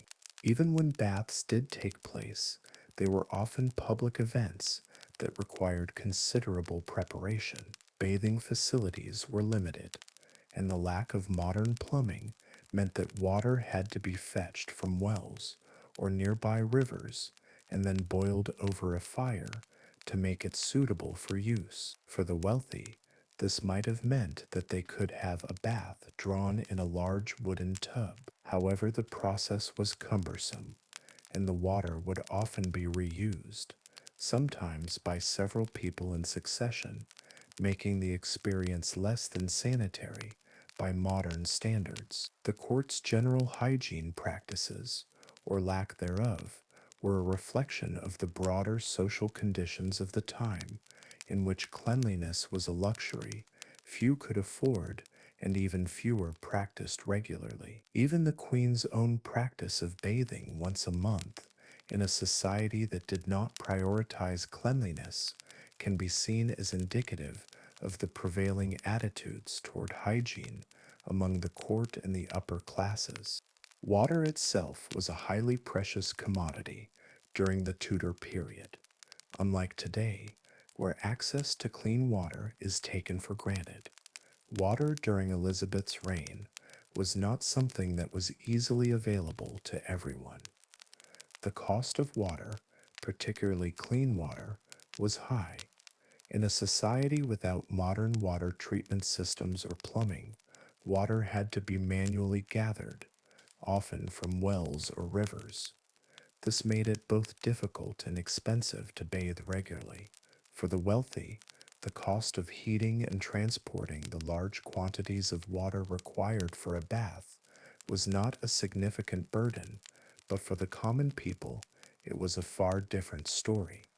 In fact, the very process of procuring water was so costly that it made the act of bathing a luxury reserved for the elite. Even when water was available, its cleanliness was often in question.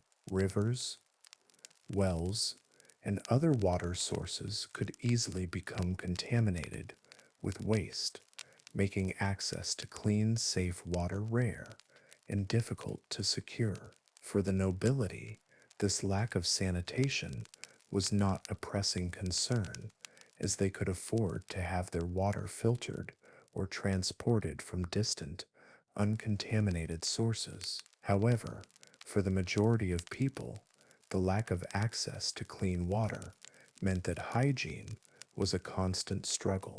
This, in turn, led to widespread outbreaks of disease, as unsanitary living conditions and contaminated water sources allowed illnesses to spread rapidly through both urban and rural areas. Diseases such as dysentery, typhoid fever, and cholera were common, and the lack of proper sanitation contributed to the high mortality rates of the time.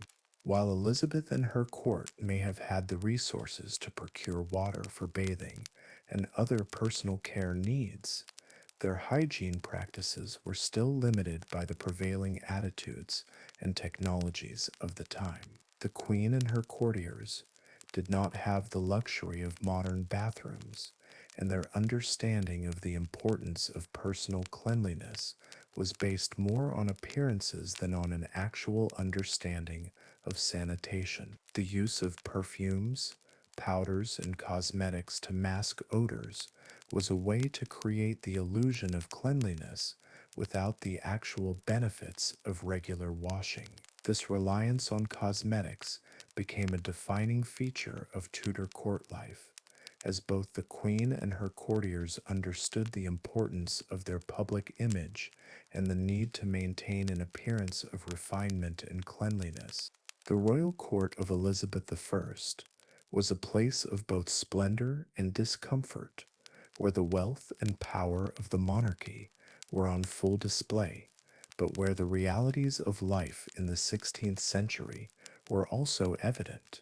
Hygiene, in the modern sense, was not a priority, and even the most powerful figures in England, including the Queen herself, had to contend with the limitations of the era, while Elizabeth's public persona was carefully curated through her clothing, makeup, and perfumes.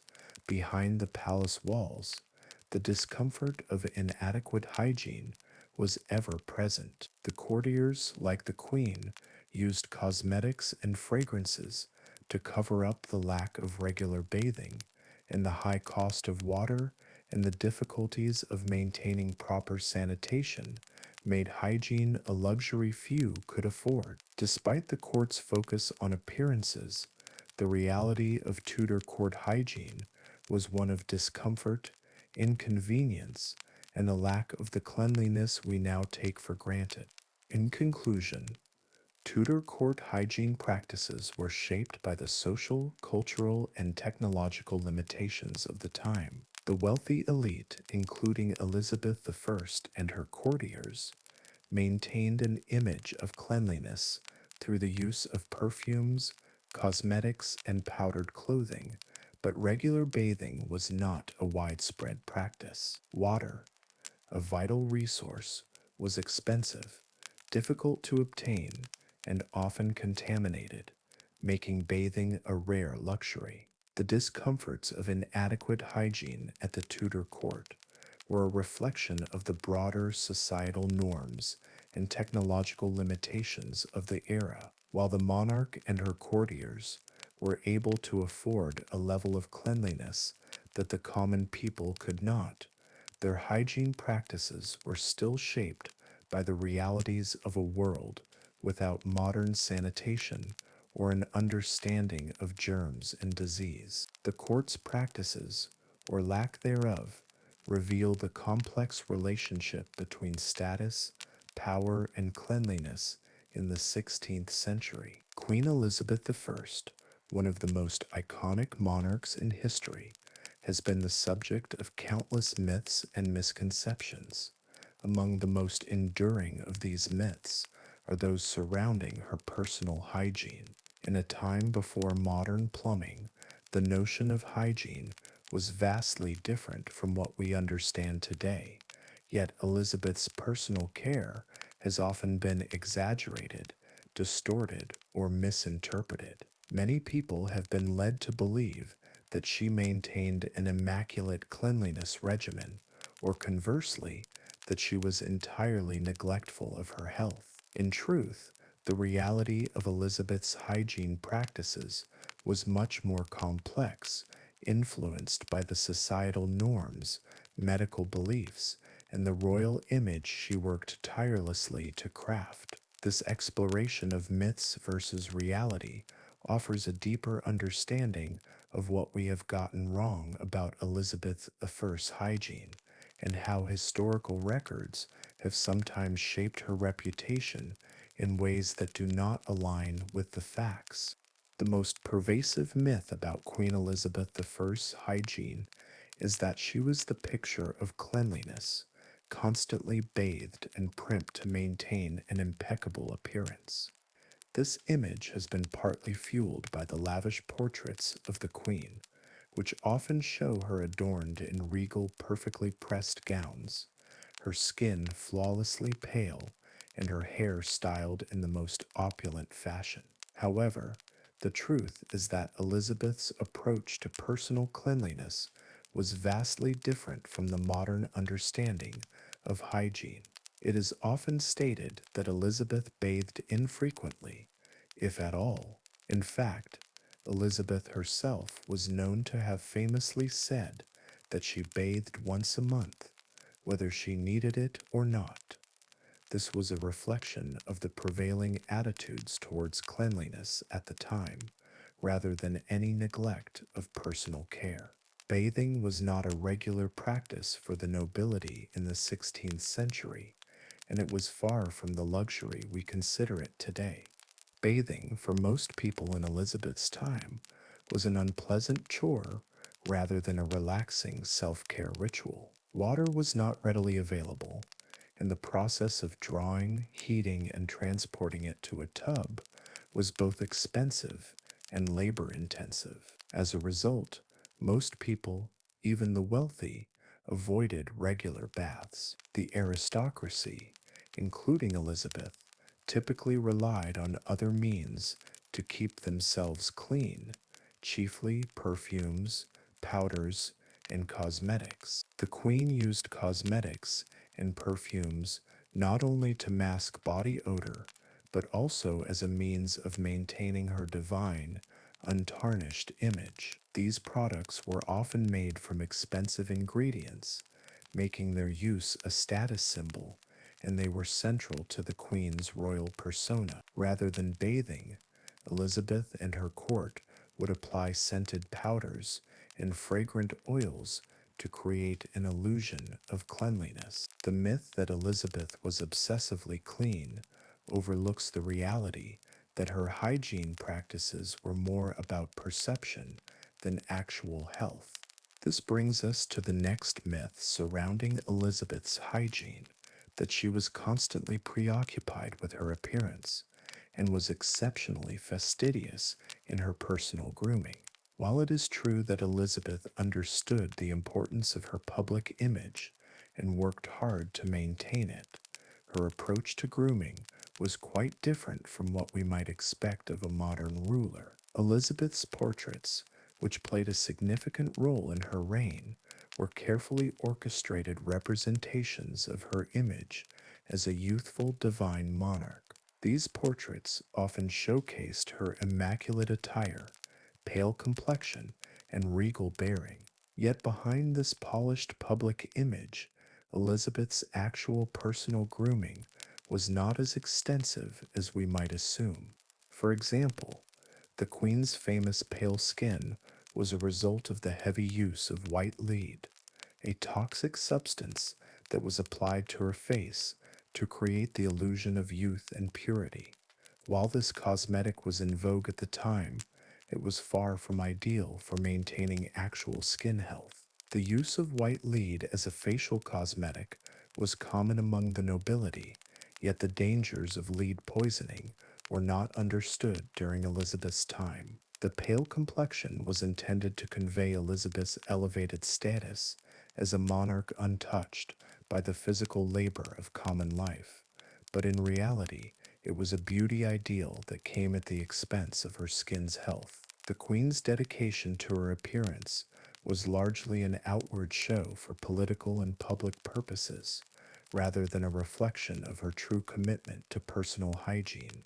A further myth that persists about Queen Elizabeth I is the idea that she was particularly concerned with personal cleanliness in the modern sense. In truth, Elizabeth's approach to cleanliness was typical of the time, where a lack of understanding about sanitation and hygiene led to practices that would be considered unsanitary by today's standards. The Tudor era was plagued by disease and poor sanitation, with public health often suffering due to the lack of clean water and the use of communal toilets. While Elizabeth's court was sheltered from some of these issues due to her royal status, she, like others in the aristocracy, would not have considered cleanliness a pressing concern. Bathing was a rare luxury that required extensive resources, and even the most wealthy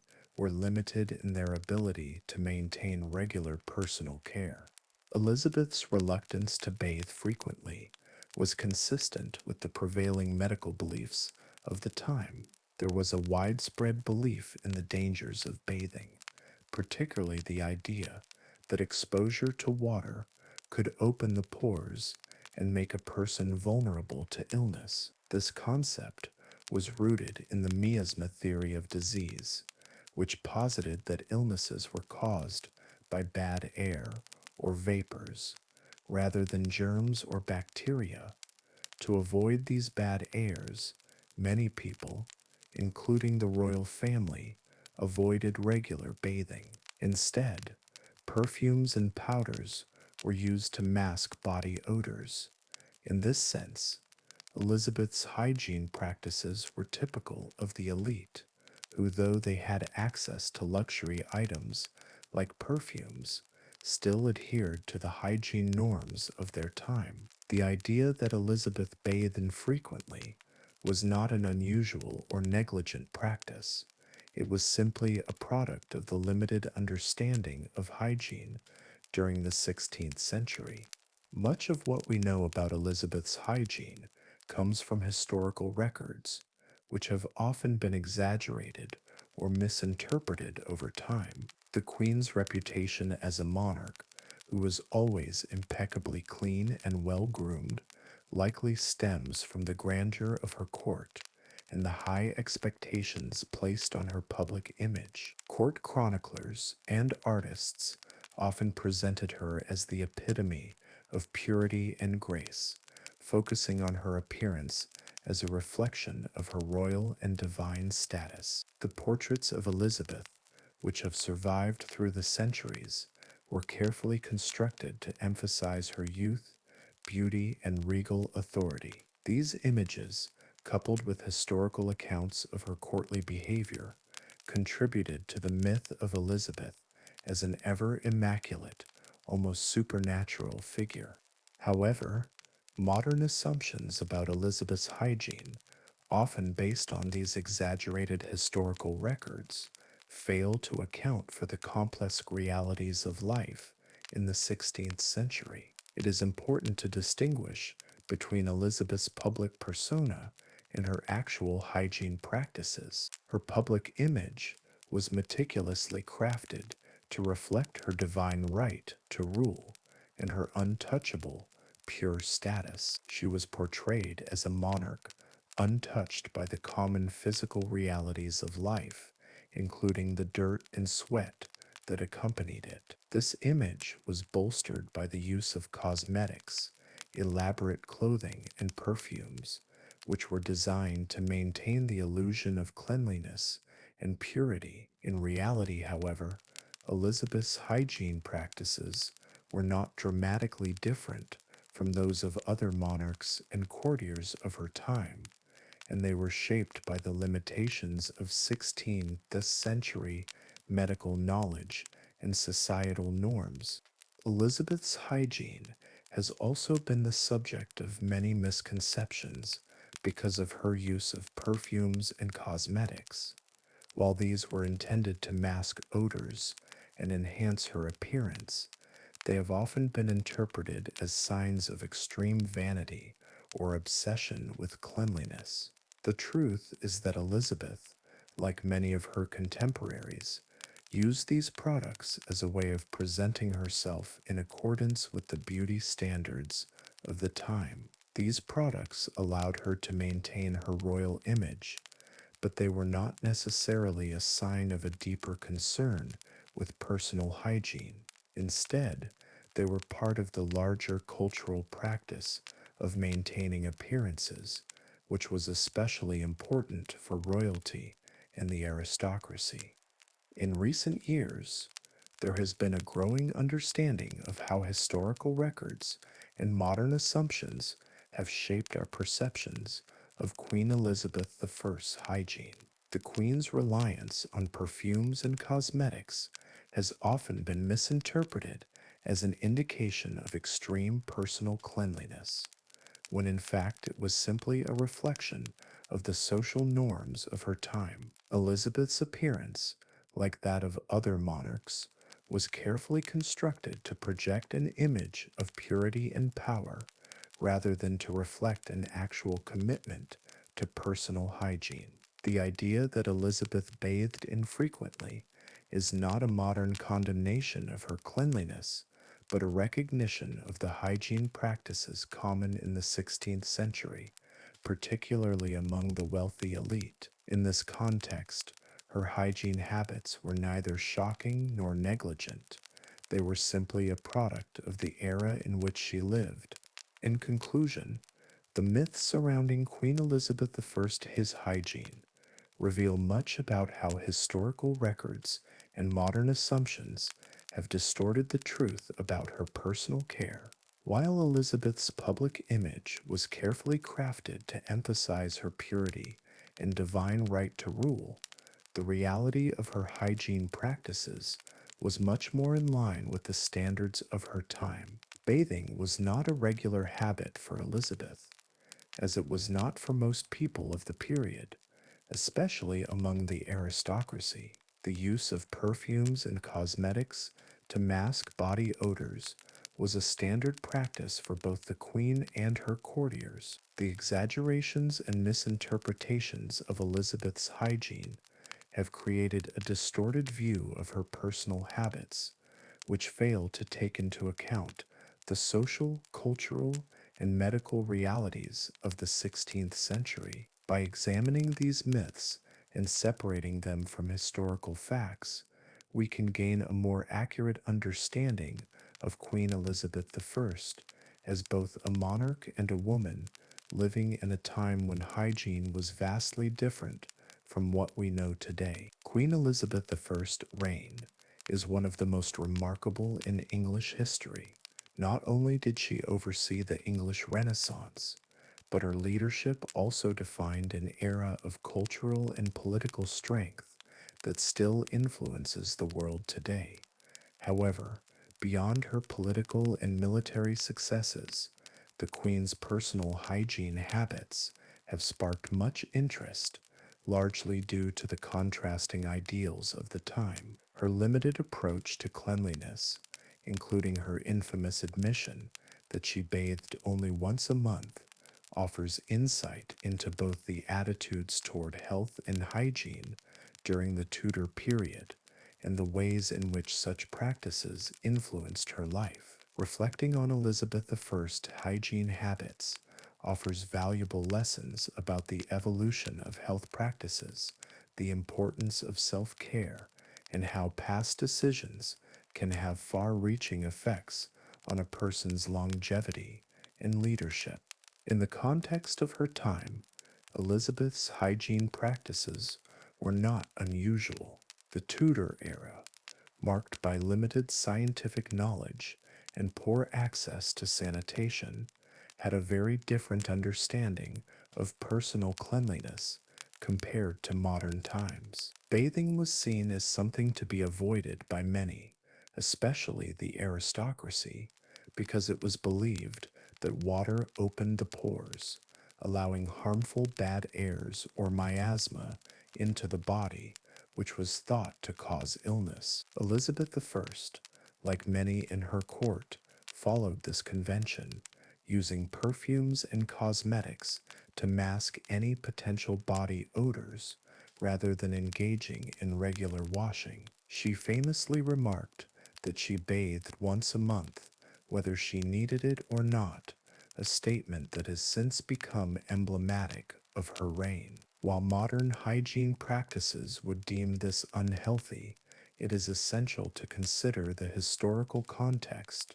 Regular bathing was not widely practiced by royalty, and the alternative methods of cleanliness, perfumes, powders, and cosmetics, were considered sufficient. From today's perspective, we can view Elizabeth's hygiene habits as both a product of her time and a reflection of her royal image. Hygiene was, after all, not just a matter of personal health, but a way of managing appearance and status. The nobility and royalty of the 16th century had access to perfumes, powders, and other luxury items that the common people could not afford. These practices were not only about cleanliness, but also about maintaining an image of purity, elegance, and divine favor. Elizabeth's use of makeup and perfumes was essential to her ability to project an image of youth, power, and virginity, key elements of her persona as the Virgin Queen. Her pale face, which she achieved using white lead, became symbolic of her virginity and divine right to rule. In this sense, Elizabeth's hygiene habits were part of a larger strategy to control her image, just as much as they were about cleanliness.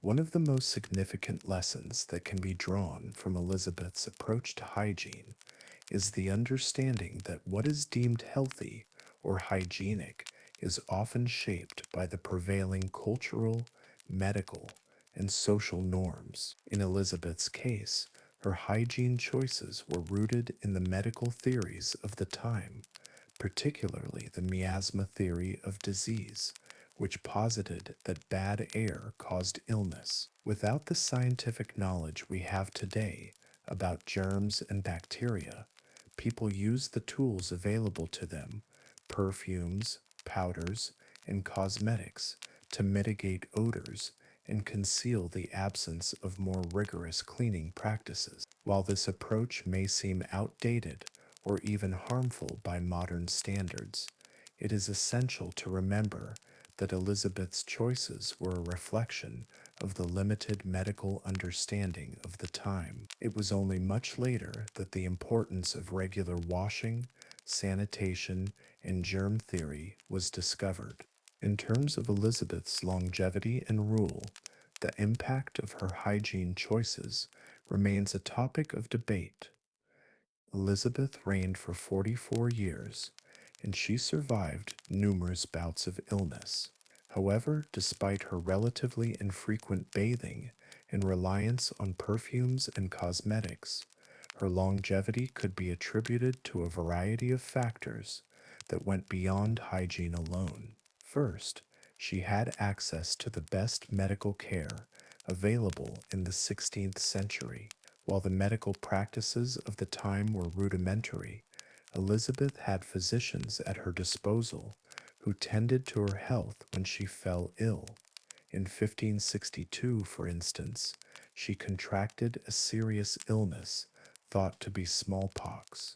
She survived it, likely with the help of medical care and perhaps also due to the isolation she enjoyed in her royal quarters. Elizabeth also enjoyed the relative protection that came with her royal status. She had the resources to isolate herself from outbreaks of plague, which were rampant in London and other cities.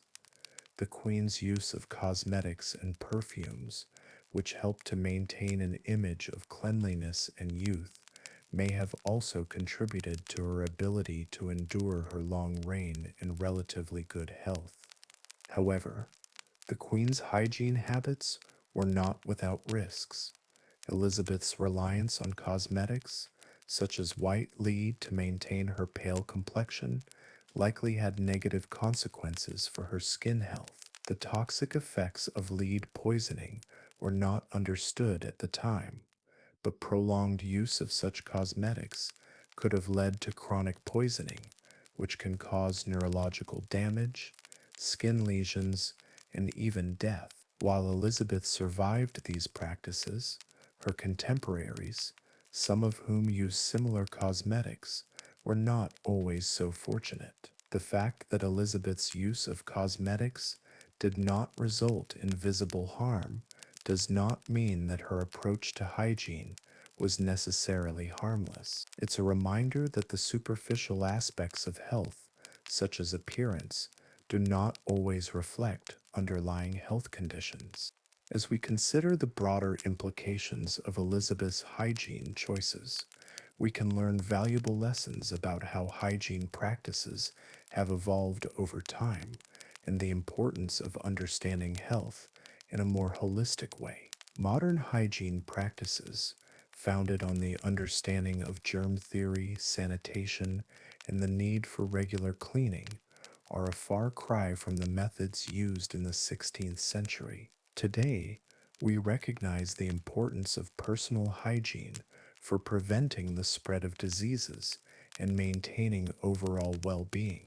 Regular bathing, hand washing, and access to clean water are fundamental components of health practices in the modern world, all of which were largely absent in the Tudor period. Additionally, the understanding of bacteria, viruses, and other pathogens has transformed how we approach hygiene, making it a cornerstone of public health.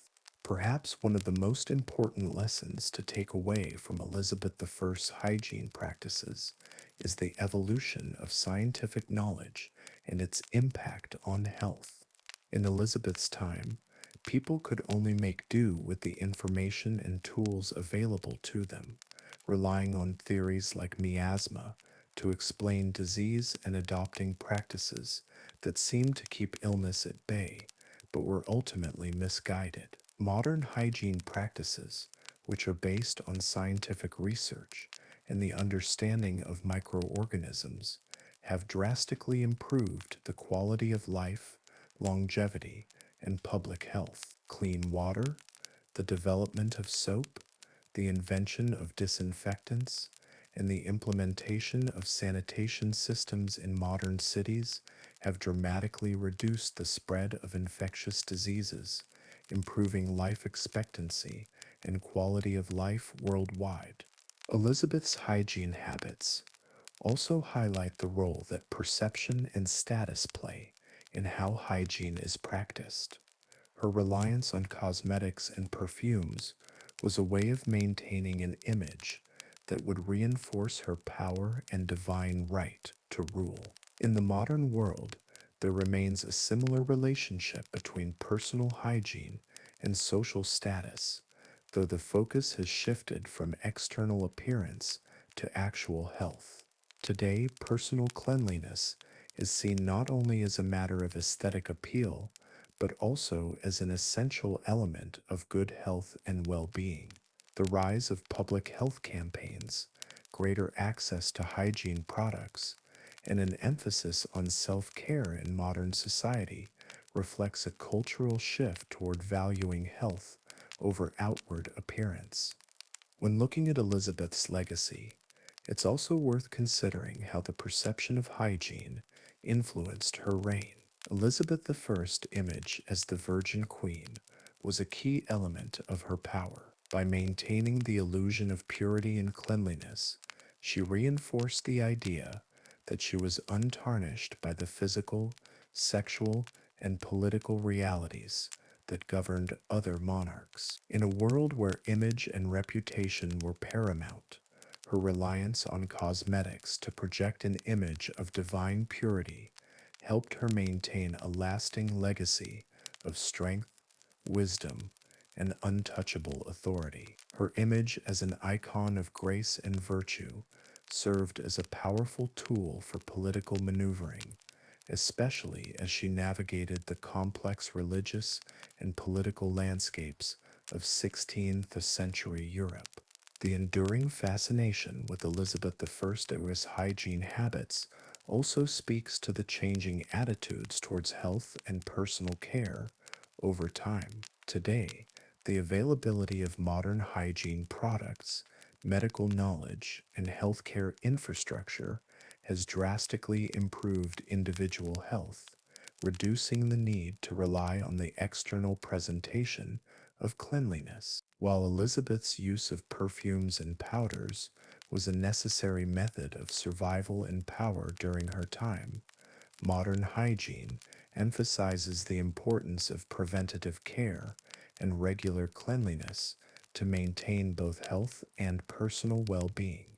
In conclusion, the hygiene habits of Queen Elizabeth I offer an intriguing glimpse into the intersection of personal health, public image, and the evolution of hygiene practices throughout history. Elizabeth's choices were deeply influenced by the cultural and medical limitations of the Tudor period, but they also played a key role in shaping her public persona and reinforcing her power as monarch. The legacy of her hygiene practices underscores the importance of scientific advancement, societal perceptions, and the evolution of hygiene practices in maintaining health. As we look at the improvements in modern hygiene practices, we can appreciate the lessons of the past and continue to evolve our understanding of personal care and public health, ensuring that we build upon the progress that has been made since the time of Queen Elizabeth I.